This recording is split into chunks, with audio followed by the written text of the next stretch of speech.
Actually, you know what? We gotta do this different. I'm gonna change the music up. Uh-oh. Well, just because I just realized something. Hold on, let's do this. Let's start over with the music. There we go. All right.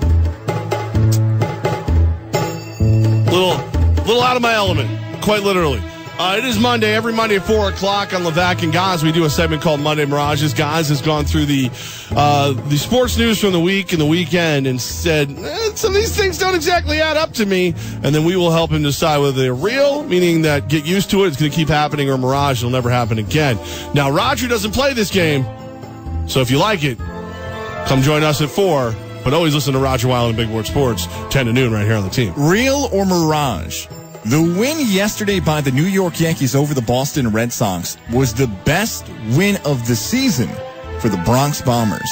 That's real, and it's real on a couple levels. Now, I'll hit the homer horn if you want. They're healthy. It's Chris Sale. It puts you on like momentum. Like your momentum is now, it pointed you in such a direction that you're 86% chance of making the playoffs per Buster. Your magic number went from 26 with 27 games left to 24 with 26 games left. All in all, just like it was the perfect time to have a victory like that. Holiday's back. He hits 2 home runs in 2 games. Judge hits a home run.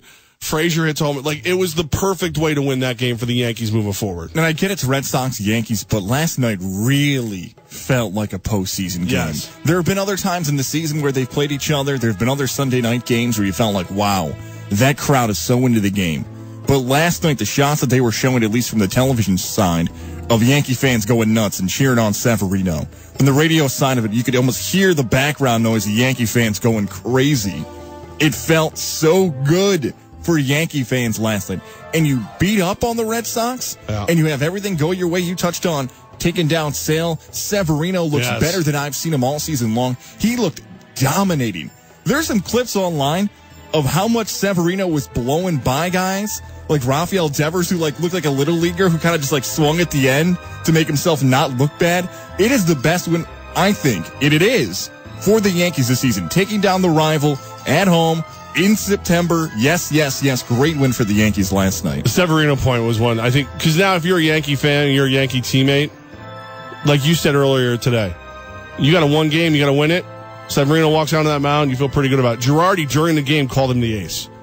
Imagine that. Girardi's not the kind of guy to ruffle feathers. Like, he's not what he does. So CC Sabathia, Masahiro Tanaka are all on this team, and he's going, that kid's my ace. He deserves it. Real or Mirage? Over this weekend, Brock Osweiler was the most surprising NFL cut to you. Not the cut, but where he ended up. So can I go like Mirage real? Realish, like we put on the hot dogs. Summer's almost over, though. I mean, I was shocked they cut him because of the $16 million you still had to pay him. But the fact that he ends up back in Denver, what if you're Lynch? Like, what do you say if you're Trevor Siemian? Like, are you looking around going, crap, big bro's home? You know what I mean? Like, because obviously they like him. They offered him good money to stay, just not as good as Houston did. He is one of the most shocking. I still was kind of shocked about Victor Cruz, Will Tye. There was a lot of shocking ones out there if you really got down to them. It was, I think, getting them so fast all at once is weird. We're so used to like 53 to or 90 to 70, 90 to and then 53. Going 90 to 53, it's like all of a sudden the unemployment market in the NFL went through the roof. Yeah, Brock Osweiler's signing was definitely surprising because now Lynch is going to be the third stringer? You're going to have a third string first round draft pick? Once he gets healthy, I wouldn't be surprised if Lynch is on the move out of Denver. They just ship him off and say, we got our 2 right here. And if Siemian plays poorly, there's some people who would argue that as decent as Siemian looked last season, that Osweiler still might be better. And he might know the offense just as well. Vance Joseph only making a few changes here and there, according to Gary Kubiak, what he used to run. I would say the 2 most surprising cuts, I'm going to go Mirage here because I had a feeling once the trade went down that maybe Osweiler wasn't their guy all along. The 2 that jump out to me are Roberto Aguayo from the Chicago Bears, who signed him after as bad as he was for the Bucs. He thought, well, maybe they'll give him a little bit longer. The most accurate kicker in college football history, one of them, now unemployed. And Jonathan Williams from the Buffalo Bills. Yeah. I know that he had some stuff happen last offseason. He got suspended, and maybe he wasn't a top-tier back and he wasn't as good as Gillislee had looked before and other guys. But, man, now the Bills' backup running back after LaShawn McCoy is Mike Tolbert or some other low-round draft pick? Okay, Buffalo fans, I get Sammy Watkins is gone. Tyrod Taylor, the trust may not be there. They just signed Joe Webb because Tyrod Taylor may not start week 1. Joe Webb!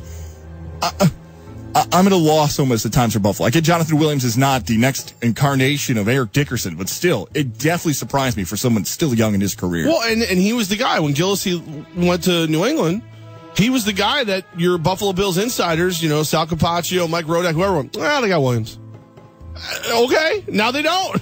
Who they got now? And there's another guy I'm just forgetting off the top of my head here. He played at Florida State who was really good his rookie season, and then they let him walk. But he got Carlos Williams. Thank you, Carlos Williams, who was another guy who... He was on Pittsburgh's practice squad. Right, everyone thought he could contribute, and then he got fat and all the other things, but Buffalo thinks LaShawn McCoy is going to get 30-some-odd carries a game. He may have to. Real Mirage here. NFL fans should be nervous, or at least concerned, about how Sam Darnold looked this past weekend in comparison to the other quarterbacks. That's real. It's early, so I'm not going to sit here and be like, woo, everybody panic, whatever. But you only had 9 games under his belt. Like, you don't know what he is yet. That's 10 now. I think he'll put it together. I think he'll be fine. But I don't know if he's the savior everyone thought he was. I don't know if he's the savior that he looked like he thought he was when he did the car wash at ESPN at the mothership. And he walked around every show like, look, man, I just play football. I think, man, I might be more willing to take a hose in for Rosen. Yeah, I'm real with this, too. There should at least be a little bit of concern because we've done this before as football fans. We said, Christian Hackenberg's a can't miss. Hackenberg's the guy. I know. I was like, I almost went down and died. Did I say Christian Hackenberg was a can't miss? No. It wasn't me. It was NFL insiders. That's who it was.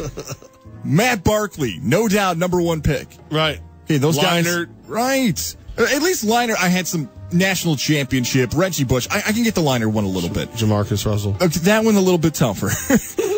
I think we should at least back up a little bit and think, they got to play the season. That's right. It's 1 game. I think what's